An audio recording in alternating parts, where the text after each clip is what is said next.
Estás conectado. Estás en Caput. Y la culpa no era mía, ni dónde estaba, ni cómo decía. Somos nosotras. Soy la que pinta graffiti pidiendo justicia por todas sus amigas. Somos todas. No soy de sangre combativa, mi cuerpo soberana voy rimando. Somos nosotras.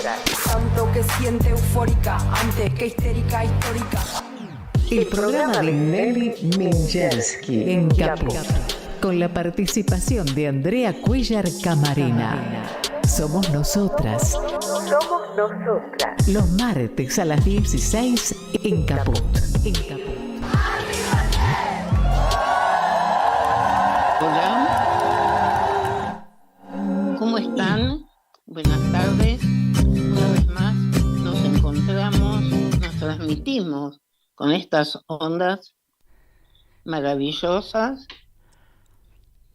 ¿Estamos al aire, Andrea? Hola Nelly, buenas tardes, ¿cómo estás? Hola. Buenas tardes a toda nuestra audiencia. Ya estamos al aire, conectados aquí desde el estudio de Chicha Mariani. ¿Cómo estás, Nelly? Estar ahí en la radio, junto a vos, junto a todos los que hacen este programa y esta radio, esta aventura, que es Radio Caput, ¿no? Sí, totalmente. Entonces, te extrañamos además, hoy acá, pero bueno, tuvimos un problema ahí técnico con el ascensor. tenían que haber hecho como en esa película de Almodóvar, que la levantan a la abuela con una canasta, ¿no? Pero no teníamos árbol ahí. Bueno, no, y además yo emocionada de tener acá en pantalla ya a Miriam Lewin. Nada más y nada menos que la defensora Eso. del público nos visita hoy en este estudio virtual Chicha Mariani. ¿Cómo estás, Miriam? Buenas tardes, bienvenida. ¿Qué tal? Muy buenas Bien. tardes. Disculpen que tengo un poco la voz tomada, producto de estos cambios de temperatura que Sí. estamos atravesando. Pero ya me estoy recuperando. Por lo menos hoy tengo voz. El jueves y viernes prácticamente estaba totalmente difónica. Ahora ya me estoy recuperando. Miriam, es como Muchas para gracias hacer por un invitarme. chiste esto. Vos no podés no tener voz, siempre tenés que tener voz. En fin, qué tema, chicas, ¿no? Bueno, hoy pensamos que hay muchos temas, pero yo pienso que el de la comunicación ha adquirido digamos, una importancia tan enorme en nuestra vida, que es como que nos forma, nos modifica nuestra subjetividad, nos informa de lo que desea. Me acuerdo que yo de niña, que siempre se leía mucho el diario en mi casa, nunca pensé que a lo mejor había otra información que el diario que leía mi papá. ¿No les pasó a ustedes eso? Entonces, los canales de información, ¿no? Totalmente, sí, pasaba, ¿no? Que decías, ¿será esta la única versión de los hechos o la única, Sí. la verdad, digamos, en ese diario que llegaba a la casa, cuando los diarios llegaban a la casa y la gente compraba los diarios? Bueno, todavía hay algunas personas que compramos diarios en el puesto. Yo también de diarios. yo también compro diario, pero por lo menos ahora sé que elijo un diario, y siempre también fue así. Muchas veces nos creemos que estamos, como se decía cuando yo era niña, inventando la pólvora. Porque posiblemente yo subestimo a mi padre. Seguro que él eligió un diario que estaba medio de acuerdo también con lo que él pensaba, porque no hay nada más lindo que encontrar palabras que se asemejen a nuestros pensamientos, ¿no? O sea, no sentirse ajeno. André, Nelly. toma la palabra. Nelly. Bueno, hoy queríamos, Miriam, charlar con vos porque, bueno, nos encontramos en una coyuntura muy particular, en un periodo preelectoral, ¿no? Y también en un contexto, digamos, más amplio, pensándolo en el mundo, en el cual, bueno, vemos que han avanzado ciertos discursos, ¿no? Ciertos discursos de odio, que han avanzado ciertos discursos reaccionarios que se han ido instalando y que se reproducen, ¿no? Tanto por parte de algunas y algunos candidatos, candidates, como también entre nuestros conocidos, ¿no? Entonces, esa para mí sería como el primer tema que nos gustaría charlar con vos. ¿Cuál es tu posición? Porque, digo, vos tenés una posición con relación a esto y nos parecía importante, ¿no? Que la audiencia conozca esa posición de la defensora del público. Sí, los discursos de odio, los mensajes violentos se viralizan con muchísima velocidad por obra de las redes sociales. No es que antes no hubieran existido, de hecho los discursos de odio existieron siempre, son esos discursos que intentan expulsar del debate democrático, del debate de ideas a determinados sectores, y en general son los sectores más débiles, más vulnerados históricamente de nuestra sociedad, y son los que no tienen acceso a medios de comunicación tradicionales. Entonces, cuando surge Internet, cuando surgen las redes sociales, hay una gran ilusión en términos de posibilidad de democratizar el debate público. Es decir, imaginémonos un ágora, una plaza pública, donde todos los sectores puedan interactuar con argumentos, con ideas, con posiciones, con propuestas, con opiniones, con otros sectores tal vez más poderosos o más hegemónicos. Y entonces el diálogo idealmente debería haberse dado con respeto, debería haberse dado con aceptación, ¿no? Con apertura. Pero surgió en esta era de Internet, en este ecosistema de medios tan diferente al que conocimos hace muchos años, donde prevalecían la radio, el diario, la televisión, las revistas, surgió un nuevo escenario, un nuevo mapa de medios que tiene un costado peligroso. Okay. Con esto no quiero decir que siempre las redes sociales tuvieron o tengan una influencia negativa. Muy por el contrario, en algunas ocasiones hay procesos democráticos de protestas, de reclamos, que se cristalizan en el mundo físico a partir de una convocatoria que surge desde el ámbito digital de las redes sociales. Y una muestra de esto fue el Ni Una Menos en el 2015, donde un grupo de periodistas a través de Twitter convoca, bajo la consigna Ni Una Menos, a manifestarse para que haya políticas públicas que corten con la violencia contra las mujeres, contra los femicidios. Pero ¿qué pasa? Todo avance en términos de derechos tiene una reacción conservadora en general, claro, que se llama también backlash, ¿no? En un término en inglés. Y en este marco se generaron presuntos movimientos de opinión que a veces están financiados, a veces las personas que atacan a quienes tienen propuestas democráticas firmes en pos de la ampliación de derechos de las minorías, en el ámbito digital y las atacan a veces con mensajes de odio, con mensajes criminalizantes, con mensajes estigmatizantes. Y en este marco están los feminismos, es decir, las mujeres, sobre todo las comunicadoras y activistas de los feminismos, son objetos, son el blanco elegido para la difamación, para la difusión de mensajes que convocan a ejercer violencia contra ellas, y a veces esta violencia del ámbito digital se traslada al mundo real.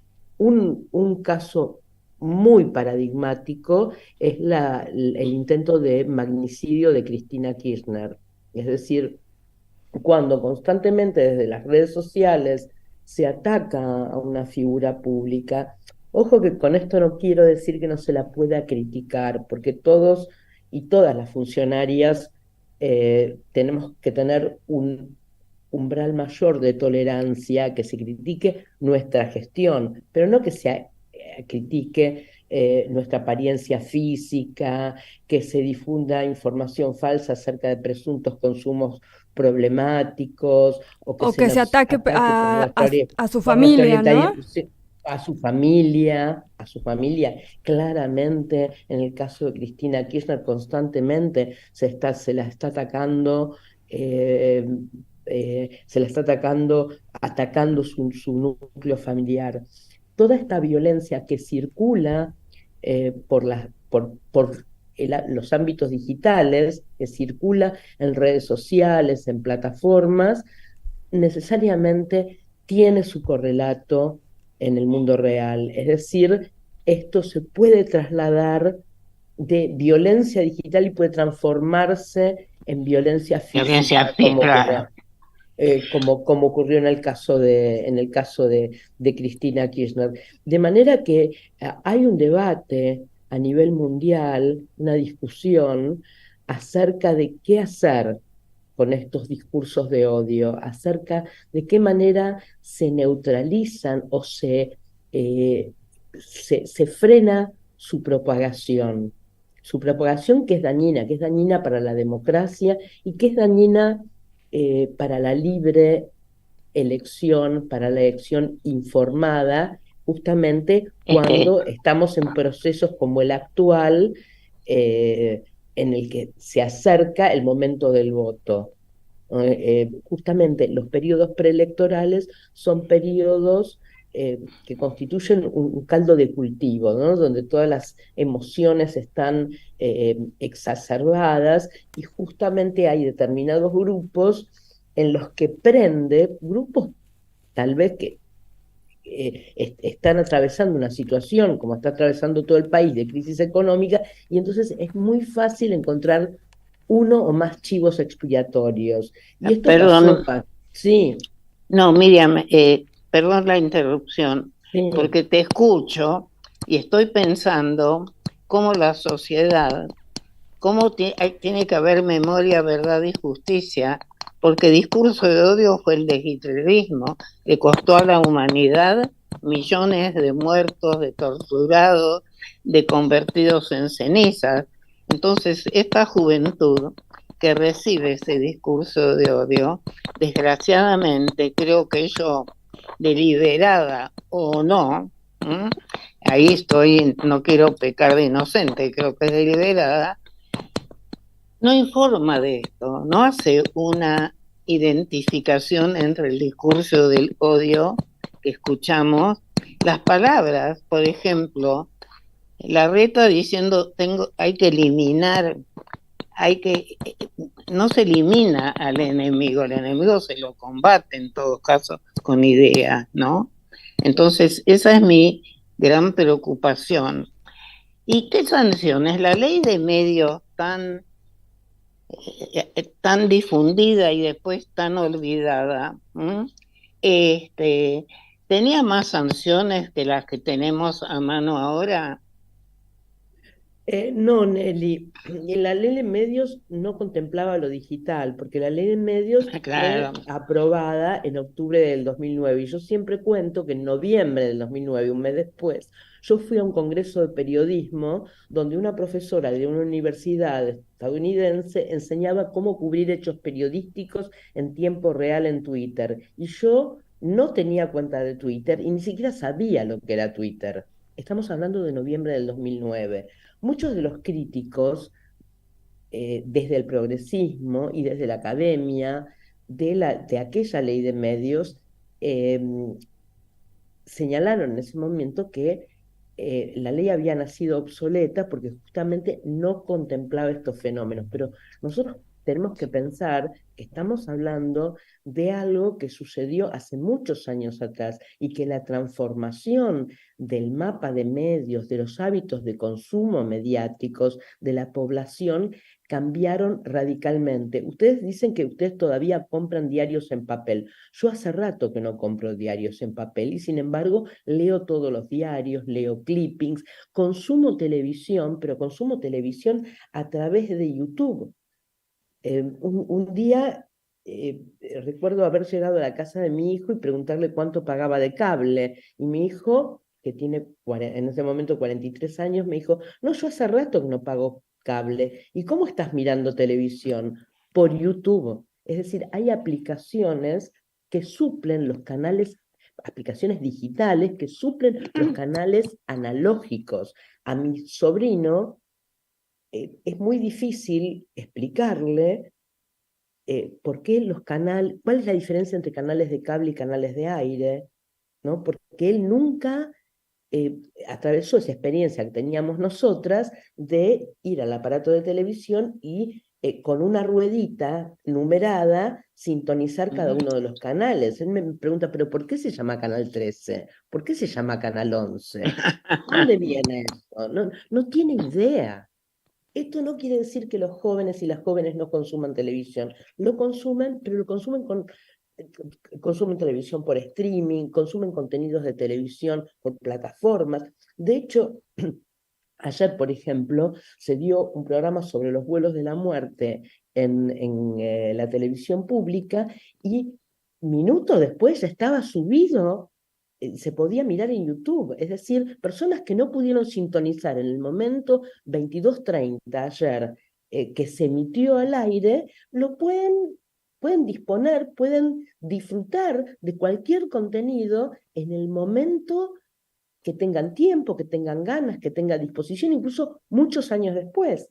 Y esto es un fenómeno que nosotros desconocíamos, que no existía, ¿no? Que no existía, o por lo menos no estaba tan difundido cuando se sancionó la ley de medios. Entonces, existe la paradoja de que hay muchísimos contenidos audiovisuales que la ley de servicios de comunicación audiovisual sancionada en el 2009 no considera dentro de sus competencias. De hecho, la Defensoría del Público, que es una suerte de oficina de defensa del consumidor y la consumidora de medios, no tiene competencia sobre lo digital. Y en este momento me estaban informando hace un rato que el 30% de los reclamos que recibimos se refieren a lo digital. Es decir, paradójicamente, si hubo una persona que quiere hacer un reclamo sobre un programa de televisión, pero no lo consumió por televisión, no lo vio por televisión, sino que lo vio por una aplicación o una plataforma, teóricamente, teóricamente la Defensoría le tiene que decir, perdón, no podemos intervenir porque no tenemos competencia. Entonces esto es un contrasentido. Claro. La ley de medios es una ley del 2009 que requiere actualización. Hay gente que dice que solamente agregándole contenidos audiovisuales por cualquier soporte, esto ya estaría subsanado. Vos que sos abogada lo debes saber mejor que yo. Es decir, si empezamos a debatir una nueva ley de medios, esto demoraría seguramente muchísimo tiempo y tal vez en el Congreso no alcanzaríamos consenso, depende de la próxima composición de las dos cámaras. Pero si admitimos que la ley de medios fue debatida en foros a lo largo y a lo ancho del país durante años y que se consolidó en ese cuerpo que es muy completo, salvo por esta característica de que no incluye lo digital, pero sí incluye los derechos de niñeces, de Claro. mujeres en diversidades, de pueblos originarios, de personas con discapacidad, de niños y adolescentes. Bueno, es una ley muy completa, es una ley muy abarcativa, es un texto legal excelente, ¿no? Que dio cuenta de un cambio social, pero que no incluía lo digital, es decir, una ley que vino a ampliar derechos y que tenía la intención de limitar la concentración de medios, eh, intención que eh, eliminaron gracias a los decretos de los primeros días del gobierno de Macri. Es decir, Macri antes de 15 días se había sacado el decreto 267 del 2015 que retrotraía a la situación anterior cuando había ya algunos medios que habían empezado a adecuarse a la nueva ley. Y hay muchos países que en la Argentina los sectores liberales tienen como modelo que tienen limitaciones a la concentración de medios. Claramente en los Estados Unidos no se puede tener un diario y una radio en la misma área geográfica, por razones obvias, porque si no hay una suerte de monopolio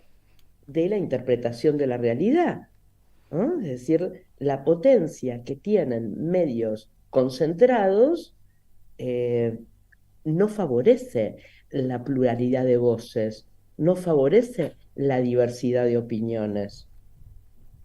De la misma manera que ahora los algoritmos que regulan las redes sociales y las plataformas no favorecen la diversidad, porque cuanto más consumís un tipo de contenido, más de este contenido te propone el algoritmo. De hecho, cuando yo me meto en Netflix, a mí me gustan mucho las películas y las series policiales, es prácticamente lo único que me propone.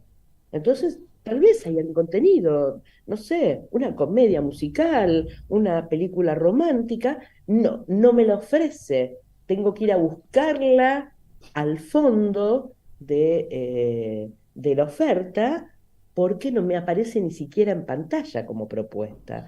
Y esto hace que nuestros consumos culturales se achaten, Claro. ¿no? Que siempre consumamos más de lo mismo, ¿no? Porque el algoritmo está siempre interpretando tu huella digital en el sentido de que vos sos una persona que solamente consume este tipo de series, que solamente compra este tipo de producto, ¿no? Claro. Muchas veces pasa que cuando googleamos, no sé, queremos comprarnos, no sé, una camisa celeste, y Te estamos, aparece toda la oferta. te aparece siempre al día siguiente todas las camisas celestes o azules o Es de como un tonalidades círculo parecidas. vicioso.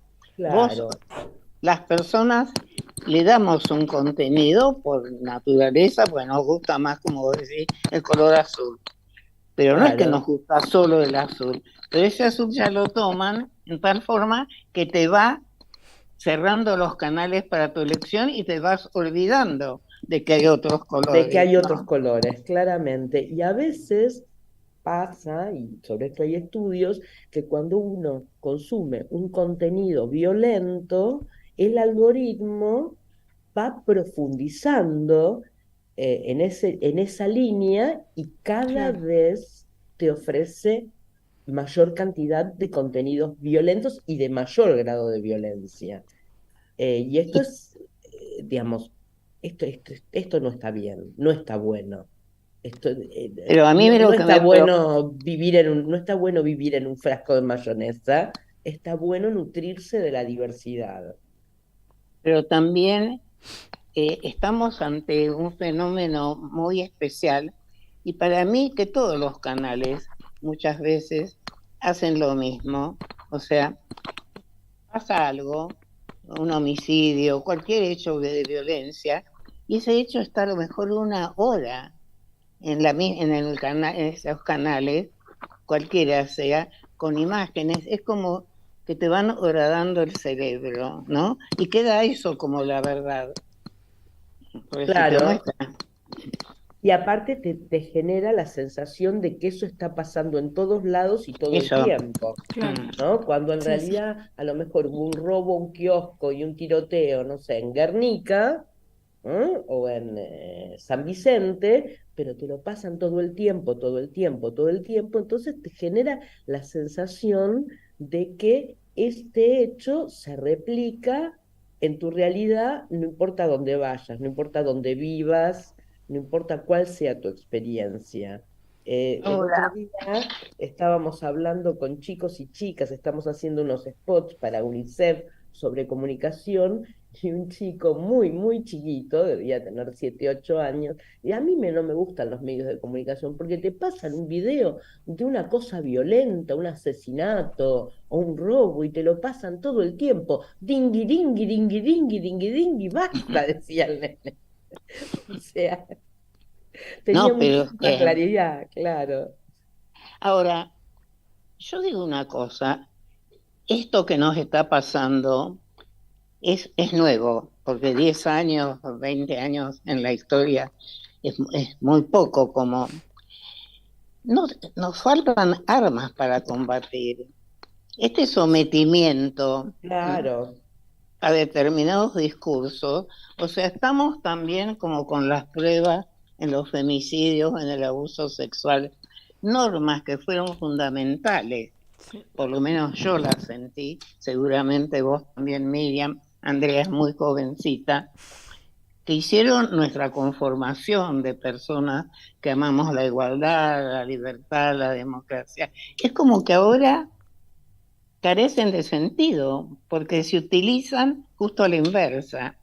Es, por ejemplo, para probar los temas de abuso, tenemos que hacer toda una nueva construcción de la prueba, porque no hay elementos, lo que considerábamos testigos, y fue la prueba, el gran avance de la libertad del contrato social, exigir que haya dos testigos para que alguien te acuse. Pero resulta que cuando los delitos nunca tienen testigos, ¿cómo hacemos? ¿Mm? ¿Qué hacemos con la libertad de prensa, que la defendimos a muerte? Pero resulta que ahora estamos en una libertad de la impunidad más que de la libertad, ¿no? De, digamos, una impunidad que ataca los derechos humanos, no los defiende. Hay un debate acerca de cuándo y cómo se esgrime el escudo de la libertad de expresión para permitir la circulación de dos fenómenos que son muy frecuentes actualmente, que son los discursos de odio y la desinformación. Eh, la libertad de expresión no habilita a decir mentiras de manera deliberada, ¿no? Es muy difícil probar la real malicia. La desinformación siempre existió. En mi época le decíamos pescado podrido o carne podrida. ¿Qué es lo que cambió? La velocidad de la propagación, ¿no? Claro, Es y de cómo decir, se reproduce y se reproduce y se reproduce y se instala rápidamente, ¿no? se instala rápidamente y cuando la desinformación está en sintonía con tus prejuicios, inmediatamente le pones un like y la compartís, Claro. sin verificar, Sí, ¿no? sí, sí. Y las políticas que las empresas, estas como Twitter, como Meta, como YouTube, estas empresas que son supranacionales y no se regulan por las legislaciones locales, arman porque se han visto en problemas, porque sus propios avisadores les dicen, ojo, nosotros no queremos que ustedes sean canales para difundir propuestas de grupos terroristas o contenidos violentos o contenidos sexistas o homofóbicos. Nosotros no queremos eso, entonces vamos a dejar de avisar, vamos a dejar de publicitar, ¿no? Claro. Entonces ellos pierden dinero. Entonces se han puesto en campaña para generar mecanismos que son muy complejos y muy intrincados para que uno pueda denunciar estos contenidos.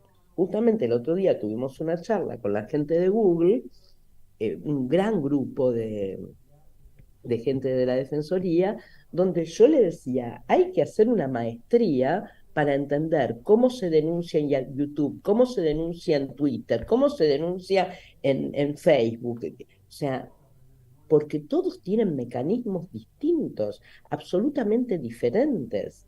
Y nunca habla con una persona humana, porque en principio quienes bajan los contenidos cuando detectan alguna irregularidad son los algoritmos, ¿no? Y si uno quiere que intervenga una instancia humana, esto es posterior y se demora, y cuando la contestación es: el contenido que usted denunció no infringe nuestros estándares, uno se pregunta por qué. Claro. Cuando Sí, a uno le capaz no parece infringe unos estándares, pero a claramente, mí me dañó, ¿no? claro, Y claro, o sea, claramente es necesaria una herramienta hasta que esto se regule, y esto se está debatiendo en la UNESCO, en las Naciones Unidas, muchos organismos internacionales están trabajando para que haya regulación en cada uno de esos países, y están elaborando las directrices para que nadie diga que estamos afectando la libertad de expresión. ¿Qué directrices tendría que tener una legislación? ¿En qué marco se tendría que dar una legislación por país, ¿no? Lo están haciendo a nivel mundial y la Defensoría está participando, haciendo sus ah, aportes. y sería como una... Qué interesante esto. Justamente yo pensaba, te iba a preguntar si había alguna intención de generar alguna declaración, una convención internacional o sea, en la sede de la Organización de las Naciones Unidas con relación a este tema. Bueno, de hecho ya se ha pronunciado el secretario general de Naciones Unidas sobre esta temática, Antonio Guterres. Se ha pronunciado sobre los discursos de odio, se ha pronunciado sobre la desinformación, la UNESCO, obviamente todas las organizaciones que trabajan la temática de género también, porque la violencia digital la sufrimos predominantemente las mujeres activistas políticas, activistas sociales, las periodistas, ¿ah? Las comunicadoras con perspectiva de género. Constantemente estamos sufriendo ataques en un porcentaje mucho mayor de los varones, y hay determinadas líneas de ataque que tienen que ver con nuestra sexualidad, que tienen que ver con nuestros núcleos familiares, tienen que ver con nuestra apariencia física, que a nosotros nos afectan mucho más. O sea, hay un fenómeno muy interesante que se está dando en la Argentina, que es que están renunciando las editoras de género.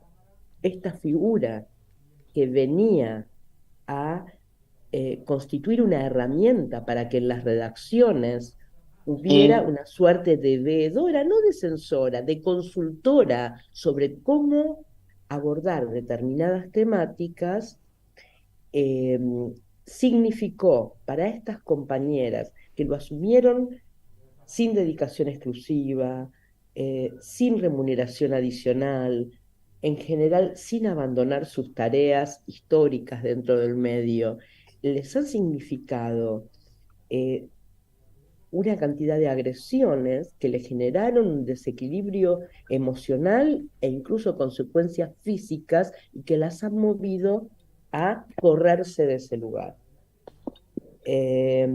Algunas de ellas no lo manifiestan públicamente justamente por las consecuencias que esto puede tener para otras mujeres que trabajan en medios de comunicación con una perspectiva de género, pero yo soy testigo de que esto ha sucedido, que teníamos 12 editoras de género y que ahora tenemos muchas menos. Y ahora se viene la ley de equidad de género y cupo trans en los medios de comunicación, una ley única en el mundo que ha sido reglamentada, y nos vamos a encontrar seguramente con resistencia y nos vamos a encontrar con muchas agresiones. Claro, o Porque sea, justo la reglamentación de esa legislación lo que permite es tener esta acción, o sea, generar acciones afirmativas para la presencia de mujeres y también, ¿no? Tratar de impulsar la presencia de feministas, ¿no? En los medios de comunicación. En los medios de comunicación. En general, uno tiene la idea de que en los medios hay un escenario de equidad. Y me dice, pero si hay muchas mujeres periodistas. Bueno, no hay suficientes mujeres periodistas, son muchos más los varones, son muchos más los varones que hablan sobre temáticas tradicionalmente duras y masculinas, Claro. como la política y la economía, como si tuvieran solamente ellos la voz autorizada. Y hay un fenómeno interesante que es que en el último año nosotros hacemos un monitoreo de noticieros de aire en la Defensoría, es un trabajo que se hace históricamente, y en el último año las columnistas de economía en los noticieros de aire superaron el 50%. No sabemos si es una tendencia, si es una cuestión coyuntural, pero es muy interesante porque en mi época de periodista Nobel, estoy hablando del año 85, 86, las periodistas mujeres nos ocupábamos de moda, nos ocupábamos de educación, Del nos clima. ocupábamos de cultura, del clima, claro. Eh, e incluso, e incluso lo que proponemos con la ley de equidad, nuestro espíritu, también va en el sentido de que la apariencia física o la edad de las mujeres en los medios, frente a las pantallas y en los micrófonos, tiene que variar, ¿no? Es decir, este paradigma de la periodista joven, esbelta, escotada o con Ay, minifalda, sí. o Y con pero short, sigue, o con Miriam. short de lentejuelas a las 6 de la Sí, mañana sí, y sí, sí. tacos aguja. Es tremendo, Tacos, tremendo. tacos de 2 metros. ¿Por qué Claro. siguen? Les exigen a las chicas. Bueno, vos sabés, Nelly, vos sabés, Andrea, que yo trabajé 30 años en televisión. Bueno, todavía tengo una columna en la televisión pública. Mi experiencia es que este mandato les baja a las periodistas mujeres de los gerentes de noticias, que en general son varones, a través de las vestuaristas, que son mujeres. Claro. Entonces las vestuaristas les sugieren Una un sugerencia vestuario, muy sutil. claro, absolutamente sexualizada. Entonces, cuando hay algunas conductoras de televisión que dicen yo me he visto así porque me gusta, puede ser que en algún caso se vista de manera sexualizada porque les gusta, pero cuando nosotros en la agrupación Periodistas Argentinas, que es una agrupación transversal que se inició hace varios años en plena lucha por el aborto libre y gratuito, y transversal quiere decir, hay mujeres que son radicales, hay mujeres que son del PRO, hay mujeres de distintas tendencias políticas. Bueno, nos une esto, ¿no? La perspectiva de género. Una vez hicimos, para concientizar sobre la situación en las redacciones, una campaña, y había una chica que contaba, y esto lo pusimos en una placa, que el productor varón le decía, yo te tengo que ver en la pantalla y me tenés que calentar. Ay, Entonces, me muero. que no me digan cuando una vez a mí se me ocurrió usar un modelo de anteojos determinado, color marfil y cuadrado, bastante inusual en una nota, me llamaron la atención. Es decir, ni siquiera yo podía decidir sobre el modelo de anteojos que yo usaba. No, no, terrible. Pero, y entonces que no me digan que esta cuestión de usar escote o minifalda o sisa acabada o short, mini short de lentejuelas no es algo que está promovido desde la gerencia. Esto también queremos que cambie, Sí, sí, ¿no? sí, sí. Porque para los varones no existe un límite de edad para ejercer el periodismo frente a las pantallas, no se les exige que tengan un determinado peso o que sean agraciados. De hecho, hay muchos que son ejemplo de todo lo contrario y son muy sólidos. Lo mismo promovemos que rija para las mujeres. Perdón, voy a tener que poner a cargar Está bien. computadora, porque si no se me va a cortar, pero puedo seguir hablando y escuchándolas mientras tanto. Creo que Nelly querías Ahora, hacer una pregunta, ¿no, Nelly? no, yo quería decir que el discurso de odio, el otro día estaba pensando cómo se puede sancionar, ¿no? Con la legislación actual. En realidad, muchas veces hay apología del delito, ¿m? Hay injuria, hay calumnias y hay hostigamiento. No sé si ustedes reciben denuncias que merecen, digamos, tipificarse como delito. Eh, bueno, cuando fue lo de Cristina Kirchner, el intento de magnicidio, y se empezó a debatir la cuestión del discurso del odio, eh, muchos abogados y abogadas decían que el discurso del odio, cuando es incitación a la violencia, es un delito. Es decir, ahí se puede judicializar. Hay un, eh, un encuentro que se hizo para tipificar lo que es discurso del odio sin que esto afecte la libertad de expresión, que se llama Plan de Rabat. Y entonces ahí hay que analizar, indica el Plan de Rabat, que hay que analizar varias cuestiones, porque no es lo mismo que promueva un discurso de odio un presidente, un gobernador o un candidato o candidata a presidente, ¿no? Que lo diga el kiosquero o la kiosquera de enfrente, o el almacenero de la esquina, o el señor, no sé, o un chofer de taxi. O sea, no es Claro, lo mismo, porque el peso que tiene, digamos, la difusión que tiene justamente. simbólica. Entonces, una de las cosas que hay que analizar es cuál es la ascendencia que tiene en la opinión pública la persona que profiere un discurso violento, un discurso de odio. ¿Por qué? Porque no es lo mismo un comunicador o una comunicadora que hace 20 años que está en televisión y tiene un montón de seguidores en redes y un montón de gente que la admira, la tiene como referente, que lo diga, no sé, un adolescente en una radio escolar que tiene no sé, que se transmite por circuito cerrado, digamos. O sea, hay un montón de cuestiones que tienen que ver con las características del discurso. Las características Sí, del pero discurso, sí, perdóname que te interrumpa. Eso sí, también, esta posición tiene un gran riesgo, porque a las personas les puede afectar, cada uno tiene otro nivel diferente de afectación, ¿no?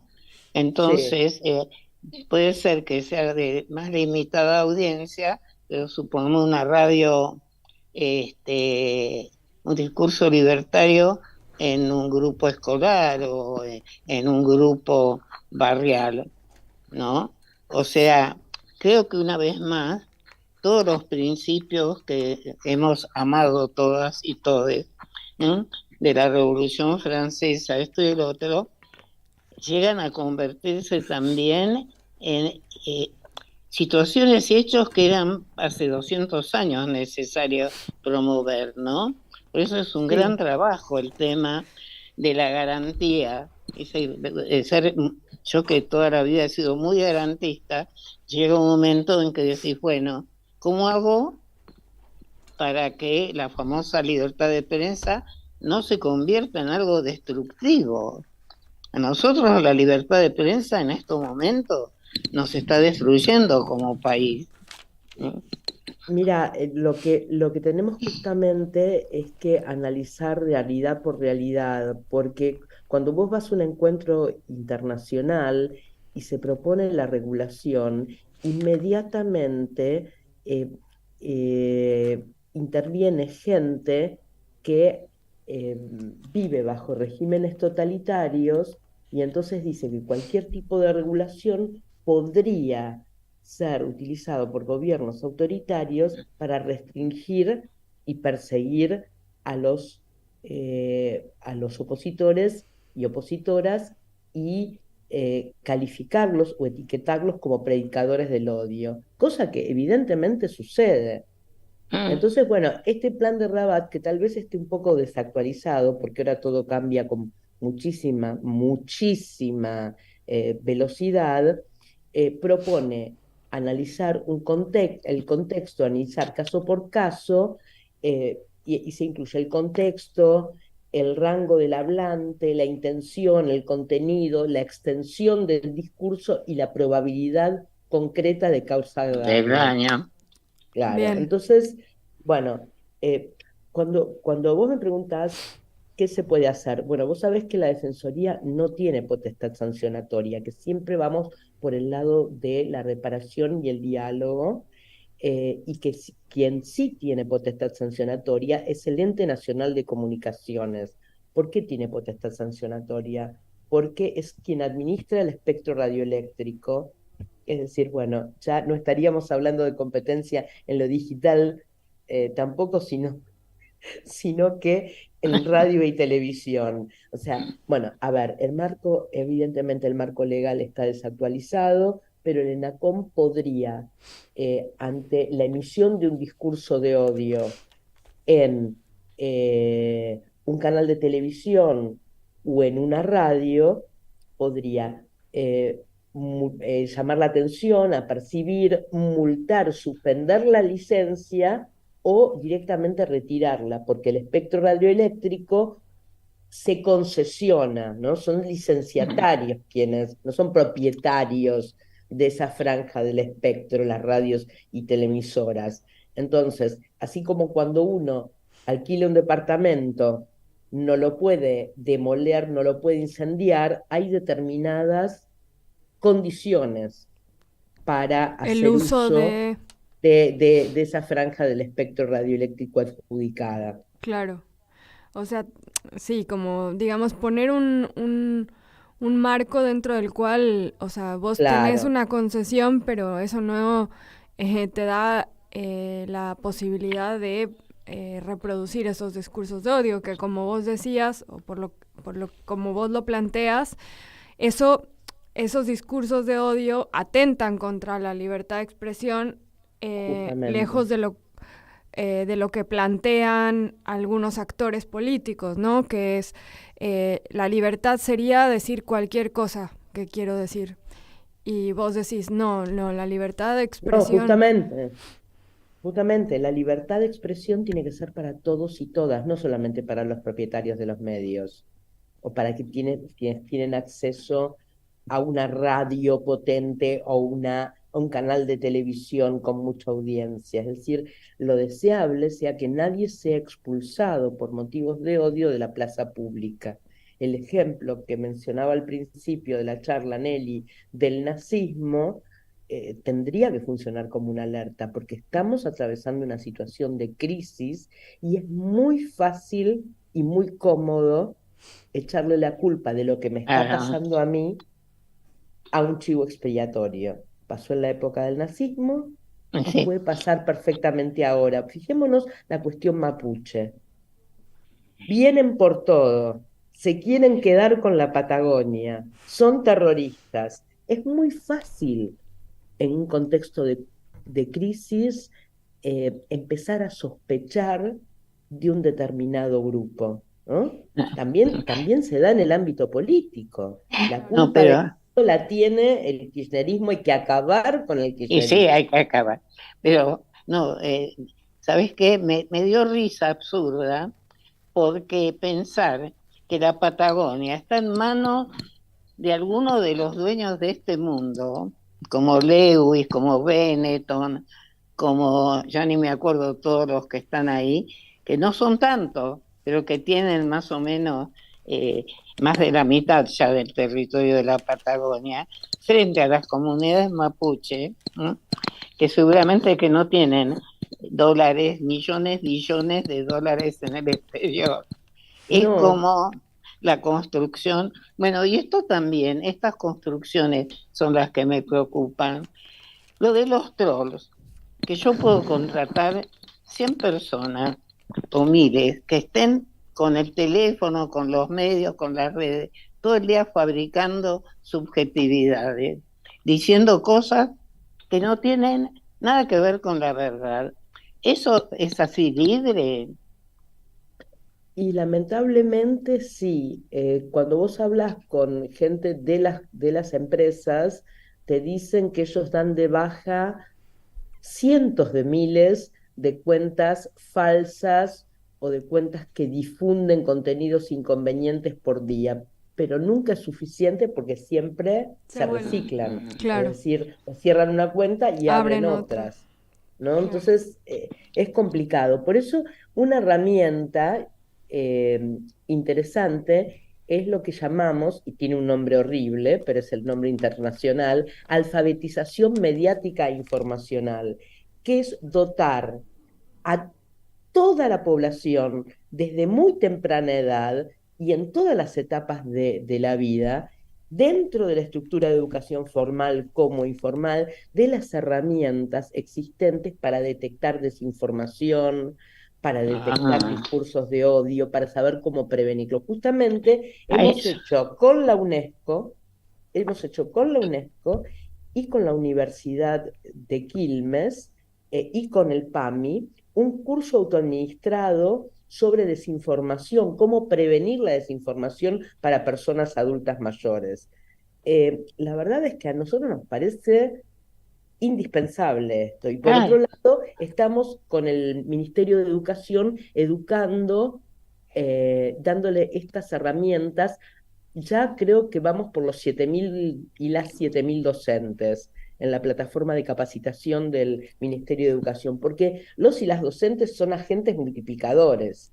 Totalmente, y que pueden acceder a los niños, a las niñas, a los jóvenes. Y decirle de qué manera chequear si una información que les llega por una red social, por Instagram o por YouTube, es verdadero o es un video fraguado o está hecho con inteligencia artificial y la persona que aparece diciendo una cosa en realidad piensa todo lo contrario. Cómo saber detectar las cuestiones que tienen que ver con la suplantación de identidades, es decir, que no necesariamente una cuenta que tiene el nombre de una persona pertenece a esa persona. Hay un montón de cosas. Me parece buenísimo eso. Ya me he ganado el día con tu intervención, porque que haya formas que se difunda, porque hay primero que hay tanta información y tanta errada, o que es verdad, pero si te la repiten 100 veces ya pensás que hubo no 100 crímenes, pero no uno, sino 20.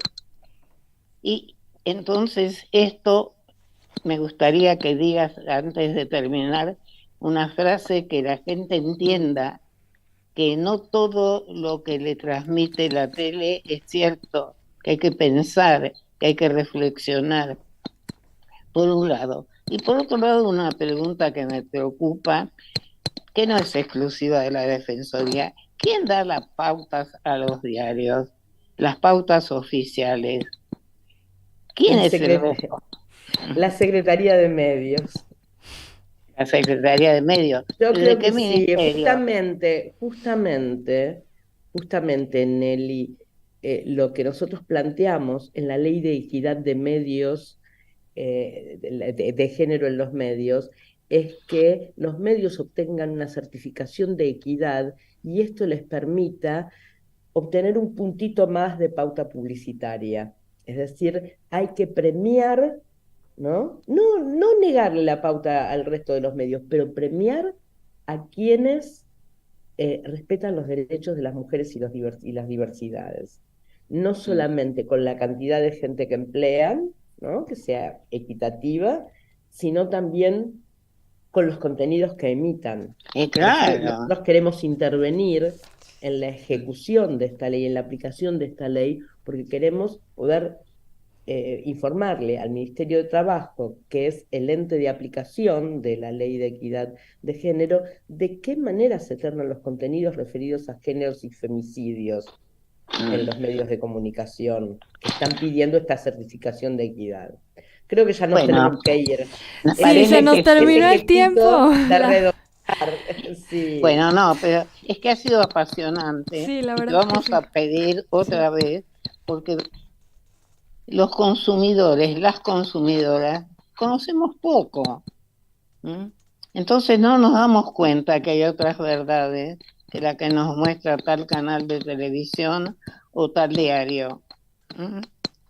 Entonces, saber la verdad en esta época de tanto cómo se oculta, cómo el gobierno, yo no digo si es bueno o es malo nuestro gobierno, pero es nuestro gobierno, y como muchas compañeras, compañeros hablan, dicen, sí, lo que pasa es que no sabemos comunicar. Es que no es tan fácil, creo yo, ¿no? Competir contra estos monstruos que tenemos, que como bien decías vos, no tienen tanto poder ni en los Estados Unidos. Así que, bueno, Miriam, ha sido un gusto, un placer. Igualmente. Y nos seguimos viendo, muchísimas gracias. Y vamos a seguir hablando porque esta nueva era digital tiene sus cosas maravillosas y tiene otras muy peligrosas. ¿Mm? Totalmente de acuerdo. Muchas Bueno, gracias, mu- Miriam. Muchas Lewin. gracias, muchas gracias. Hasta luego. Ha sido un placer. Bueno, se nos terminó el tiempo, Andrea, ni Sí. música No, tenemos hoy ni música pudimos escuchar, pero bueno, estuvo muy, muy interesante la entrevista con la defensora del público y bueno, nos encontramos el próximo martes, Nelly. Seguramente. ¿Por qué no? Tenemos que seguir en este diálogo así amoroso con la audiencia. Hasta el martes próximo, queridos oyentes. Y bueno, se acercan las PASO, ¿eh? Tenemos que empezar a hablar un poco. Sí, A 20 ver, días ¿qué vamos a quedan. hacer? Sí, ¿Mm? 20 días. 20 días para pensar, reflexionar y ver cómo votamos.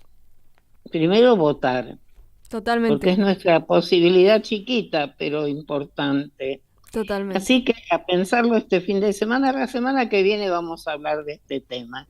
Les Dale. mando un abrazo y una buena semana de martes a martes. Y disfruten el fin de semana, ¿eh? Muy bien, esta querida ciudad de Buenos Aires. Andrea, nos vemos, nos hablamos. Un abrazo grande a todos. Radiocaput.com. Mientras todos duermen, algo muy extraño ocurre en los laboratorios químicos RX. Seguinos en Twitter, @Radio Caput, O en Facebook. Radio Caput. Noticias. Política.